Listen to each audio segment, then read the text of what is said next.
फलटण तालुक्यातील विडणी गावामध्ये अंधश्रद्धेतून एका महिलेची हत्या करण्यात आल्याचा संतापजनक प्रकार समोर आला।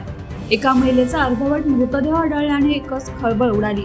ही घटना 17 जानेवारीला उघडकीस आली। प्रदीप जाधव यांच्या शेतात हा मृतदेह आढळून आल्यानं त्यांनी तत्काळ पोलिसांना माहिती दिली।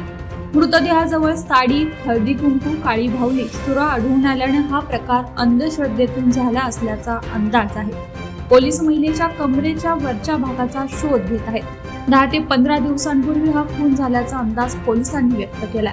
आसपासच्या परिसरात मिसिंगच्या केसेस आहेत, त्यांच्या नातेवाईकांना ओळख पटवण्यासाठी देखील पोलीस बोलवत आहेत। सातारा पोलिसांपुढे महिलेच्या कमरेवरचा भाग शोधणं तसेच महिलेची ओळख पटवणं आणि आरोपींना शोधण्याचं मोठं आव्हान आहे। याचा छडा पोलीस कशा पद्धतीने लावणार हे पाहणं महत्त्वाचं ठरणार आहे।